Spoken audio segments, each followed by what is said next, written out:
With all this multiverse, Spider-Verse stuff nowadays, it seems like every country or ethnicity has its own native Spider-Man. India has a Spider-Man. Japan has a fantastic Spider-Man.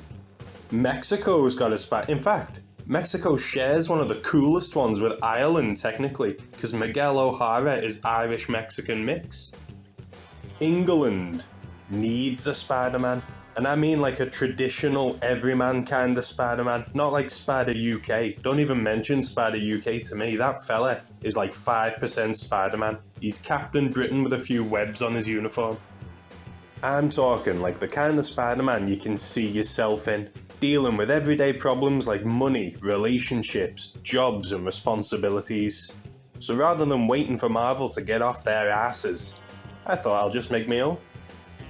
Now, of course, I'm not a professional writer, but I do think it's fun to tell stories, so the main goal of my little project is to reinvent Spider-Man as like a British commoner.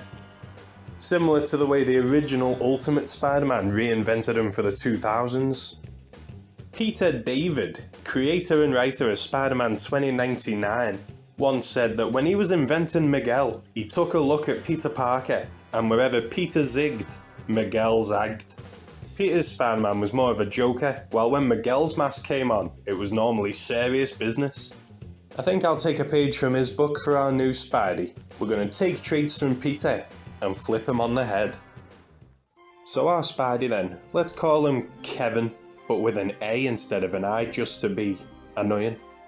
So our Kev, let's say he's just turned 20 years old, and he lives at home still with his dad and little sister, and he's barely got £10 to his name. That's pound sterling, sorry, not weight-wise. I would imagine he's actually quite a bulky fella. The reason Kev's so skint is because he's got a bit of a bad reputation around town, thanks to a criminal record with his name on it. Nothing so bad he's getting spat on in the streets, but bad enough that any potential employers put off hiring him the second they Google his name. Kevin's more of a doer than a thinker. In fact, if I'm honest, I'd make him a bit thick. Not only to contrast him with Peter, who's usually like a super scientist, but because I'm trying to make this fella seem like it could be you or me. I'm not trying to call you thick. What I mean is he's a common, normal fella. But while our future hero doesn't have a particularly gifted brain, he does have more physicality to him. He'd have been far more athletic in his youth. In fact, let's say he would have been on track to be like an Olympic swimmer or something before those previously mentioned police troubles nipped that in the bud. Another aspect I think would be interesting is the physical effect that the spider powers would have had on Kev's body.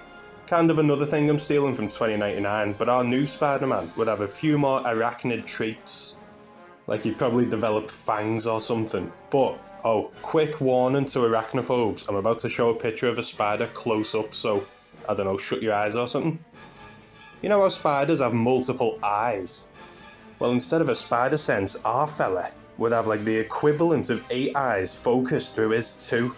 Like a double-edged sword, this would be able to help him spot threats coming or see subtle details or clues, but it could also easily overwhelm him with too much input.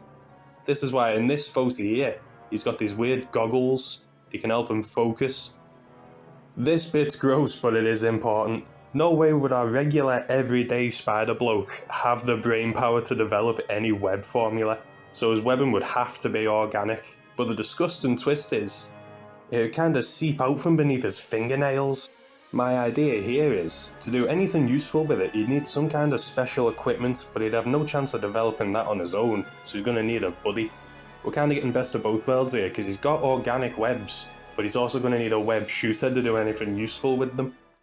I've chosen to set my Spider-Man in the city of Liverpool.